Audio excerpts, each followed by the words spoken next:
Hi. నేను ఈ మధ్య కాలంలో పెద్ద వీడియోస్ పెట్టట్లేదు. ఎందుకంటే జనాలందరూ ఏంటంటే షార్ట్స్ చూడడానికి అలవాటు పడిపోయారు. అందుకని నేను జస్ట్ ఈరోజు ఒక చిన్న మోటివేషనల్ వీడియోలాగా చేయాలనుకుంటున్నాను. ఎందుకంటే చాలా విషయాలు మీతో మాట్లాడాలని అనుకుంటున్నాను ఈ మధ్య కాలంలో. ఏంటంటే this is my dreams book. So, ఇది మోటివేషన్ అంటే లైక్ దీన్నేంటంటే చాలా అందంగా నేను తయారు చేసుకున్నాను. బోలెడన్ని విషయాలు రాసుకున్నాను. నాకేమైతే డ్రీమ్స్ ఉన్నాయో అవన్నీ. ఎక్కడికక్కడ ఇలా పేజెస్ కూడా కొత్త కొత్త పేజెస్ ఉంటాయి. సరదాగా ఫన్‌గా ఉండే ఒక అందమైన పుస్తకం నేను తీసుకున్నాను. సో, నాకు ఇందులో చాలా విషయాలు నేను రాసుకున్నా. అయితే ఇది ఇది నా డ్రీమ్స్ ఏంటి అనేది నేను తర్వాత చెప్తాను. కానీ ప్రతి ఒక్కరి జీవితంలో ఇలాంటి ఒక అందమైన పుస్తకం అనేది ఉండాలండి. సో, మీ లైఫ్‌లో మీరు ఏం అవ్వాలనుకుంటున్నారు?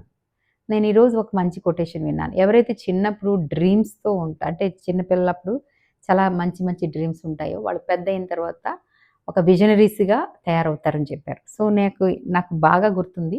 నా చిన్నప్పుడు నాకు చాలా చాలా డ్రీమ్స్ ఉండేవి. సో, ఎన్నెన్నో రకరకాల ఆలోచనలుండేవి. అవన్నీ కూడా ఏంటంటే ఇప్పుడు మనకి అవి విజన్స్‌గా మారుతాయి. అది రియలిస్టిక్‌గా వచ్చేటప్పటికల్లా అది విజన్స్. సో, నువ్వు డ్రీమ్ చేయకు అని చిన్నప్పుడు తిట్టేవారు. నువ్వెప్పుడు ఇమాజిన్స్‌లోనే ఉంటావు. నువ్వు అన్ని ఊహల్లో ఉంటావు అనేవారు. కానీ నిజంగా అది నాకు పని చేసిందని నేను చెప్పగలుగుతాను. అయితే ఇప్పుడు నేనేంటంటే నేను పెద్దయిన తర్వాత నేను ఒక సూత్రం నేర్చుకున్నాను. ఆ సూత్రం ఈరోజు మీకు చెప్తాను.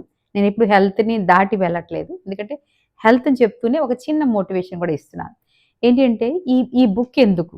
అంటే మీ లైఫ్‌లో ఏమైనా రాసుకోండి. బట్ అది మీకు పిక్టోరియల్‌గా అంటే అది మీ చేతులతో మీ స్వహస్తాలతో అది రాసుకోవాలి. అప్పుడు మాత్రమే అది జరుగుతుందండి. సో, నేనేదైతే డ్రీమ్స్ చేశానో ప్రతి డ్రీమ్ కూడా నేను రాసుకున్నాను. అంటే చాలామందికి తెలీదు గానీ అంటే నేను ఎంత చిన్న విషయాలసంటే రేపు చేయబోయే పనులు కూడా ఈరోజు రాత్రే ముందే రాసుకొని పడుకున్న రోజులు ఎన్నో ఉంటాయన్నమాట. తర్వాత నేను సడెన్‌గా అర్ధరాత్రి లేచినప్పుడు ఏదో ఒక థాట్ వస్తే గబగబా ఒక పేజ్‌లో థాట్స్ అని ఒక పేజ్ పెట్టుకున్నాను. సో, నేను ఇప్పుడేం చేశానంటే ఫేస్‌బుక్‌లోనే ఫోన్‌లోనే ఒక మనకి ఇవి ఉంటాయి. ఏంటది నోట్స్ అని ఉంటుంది. సో, ఆ నోట్స్‌లో తీసుకొని గబగబా ఒక్కొక్క దానికి ఒక్కొక్క సైడ్ హెడ్డింగ్ పెట్టుకొని, ఆ థాట్స్ అన్నీ అందులో రాస్తాను. సో, ఏ మైండ్‌లో ఎప్పుడు ఏమొస్తదో తెలీదు. ఆ వచ్చిన థాట్ 2 నిమిషాల్లో మళ్ళీ మారిపోతుంది.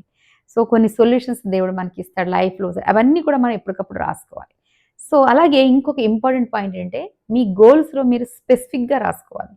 సో, కొంతమందికి ఎడ్యుకేషనల్ గోల్స్ ఉంటాయి. కొంతమందికి హెల్త్ గోల్స్ ఉంటాయి. కొంతమందికి ఏంటిది ఫ్యూచర్ గోల్స్ ఉంటాయి. కొంతమందికి మ్యారేజ్ సంబంధించిన గోల్స్ ఉంటాయి. తర్వాత పిల్లల గురించిన గోల్స్ ఉంటాయి. సో, లేకపోతే ఇల్లు కట్టుకోవాలని ఏవేవో రకరకాలుంటాయి. సో, ఇల్లు కట్టుకోవాలన్నప్పుడు కూడా రాసుకొని ఆ ఇల్లుకి ఏమేమి రాయాలి, ఇల్లు గురించి ఎప్పుడు రాసాలి, ఎప్పుడు కట్టాలనుకుంటున్నారు, ఎంతెంత మెటీరియల్ కావాలి అన్నీ రాసుకోవాలి. సో, నేనైతే మా బాబు మ్యారేజ్ గురించి అయితే ఒక పుస్తకమే పెట్టేశాను. ఆ పుస్తకంలో ప్రతి పాయింట్ రాశాను. సో, ఏ రోజు ఏం చేయాలో రాశాను. సో, ఎంత గ్రాండ్‌గా చేయాలనుకుంటున్నారో రాశాను. సో, ఇట్లాగా ప్రతి చిన్నది కూడా నేను రాస్తూ వచ్చాను. So, that's what I am telling. So, ఇప్పుడు నేను చెప్పాలనుకుంది ఏంటంటే హెల్త్ గురించి మనం చెప్పుకుంటూ వస్తున్నాం. మీ హెల్త్ పాయింట్ ఆఫ్ వ్యూలో కూడా మీరు హెల్త్‌ని ఎలా పెంచుకోవాలనుకుంటున్నారు? ఫర్ ఎగ్జాంపుల్ ఆహ్, చాలామంది ఎందుకు నెగ్లెక్ట్ చేస్తున్నారంటే, నాకు పర్వాలేదు నా ఫ్యూచర్ చాలా బావుంటుందని అనుకుంటున్నారు. సో, వాళ్ళెవరికో వచ్చింది జబ్బు నాకు రాదు అనుకుంటున్నారు. నిన్న ఒకళ్ళు విన్నాను. ఆల్రెడీ 50స్ క్రాస్ అయిపోయారు. కానీ వాళ్ళు కొంచెం కూడా భయపడట్లేదు. ఎందుకంటే చాలా భయంకరంగా రకరకాల జబ్బులతో లేనిదంటూ ఏమీ లేదు. కానీ వాళ్ళేమనుకున్నారంటే మాకు పర్వాలేదు. వాళ్ళెవరికో గుండెపోటొచ్చింది. ఇంకెవరికో ఇదొచ్చింది. కానీ నాకు పర్వాలేదు అనుకుంటున్నారు.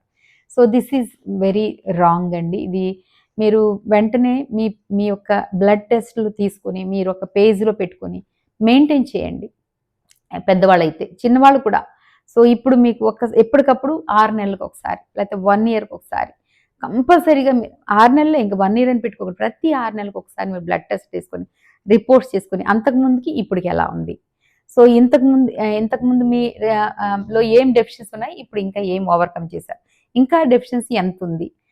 సో, బ్లడ్ లేని వాళ్ళకి బ్లడ్ ఎంత పెరిగింది? సో, లేకపోతే అంతకుముందు కాల్షియం డెఫిషియన్సీ తక్కువ లేకపోతే బి విటమిన్ లెవెల్స్ తక్కువ, డి లెవెల్ తక్కువ ఉంది. సో, లేకపోతే ఎల్‌డీఎల్ ఎక్కువగా ఉంది. సో, హెచ్‌డీఎల్ తక్కువగా ఉంది. సో, ఇప్పుడు ఎంత పెరిగింది? హెచ్‌డీఎల్ పెంచకపోతే మీకేమవుతుంది? గుండెకి ఇంకా ఎక్కువ భారాన్ని ఇచ్చిన వాళ్ళవుతారు. సో, చాలామంది ఏమనుకుంటారు ఎల్‌డీఎల్ పెరిగిపోయిందని బాధ. ఎల్‌డీఎల్ కాదు మీరు చూడాల్సింది హెచ్‌డీఎల్ ఎక్కువ చూసుకోవాలి. హెచ్‌డీఎల్ ఎంత ఎక్కువ పెరిగితే మీరు అంత ఆరోగ్యంగా ఉంటారు. సో, ఇట్లాంటివన్నీ కూడా మీరు ఒక మెయింటైన్ చేసుకోగలిగితే మీ ఆరోగ్యాన్ని మీరే నేనైతే ఏం చేస్తానంటే ఏదైతే నేను ప్రతి 6 నెలలకి నేను ఒక బ్లడ్ టెస్ట్‌లు తీసుకుంటాను. అవన్నీ నేను ఒక ఫైల్ మెయింటైన్ చేసుకుంటాను.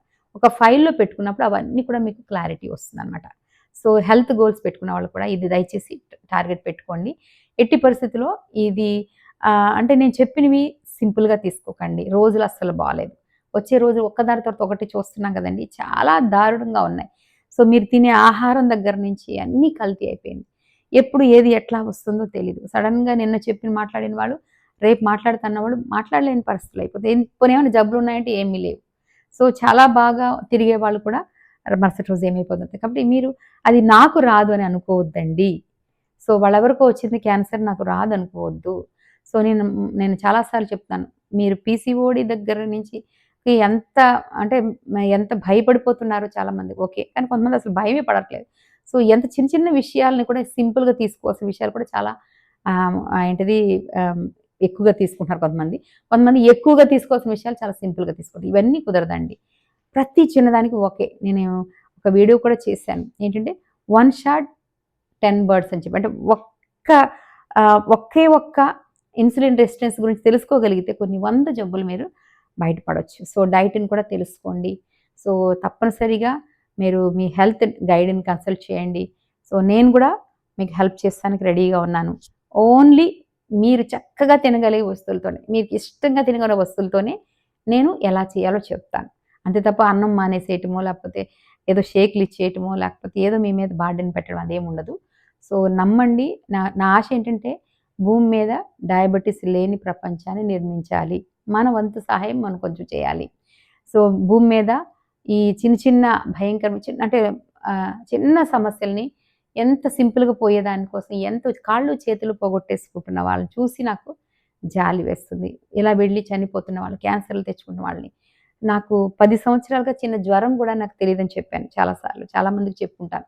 సో, రీజన్ ఏంటి అంటే ఐ నో ద టిప్. ఏదైతే చిన్న అంటే చాలా చిన్న విషయం చాలామంది తెలియదు, అది నాకు తెలుసుకున్నాను. సో, ఆ సీక్రెట్స్ అన్నీ మీకు చెప్తాను. మీరు తెలుసుకోవాలని అయితే కోరుతున్నాను.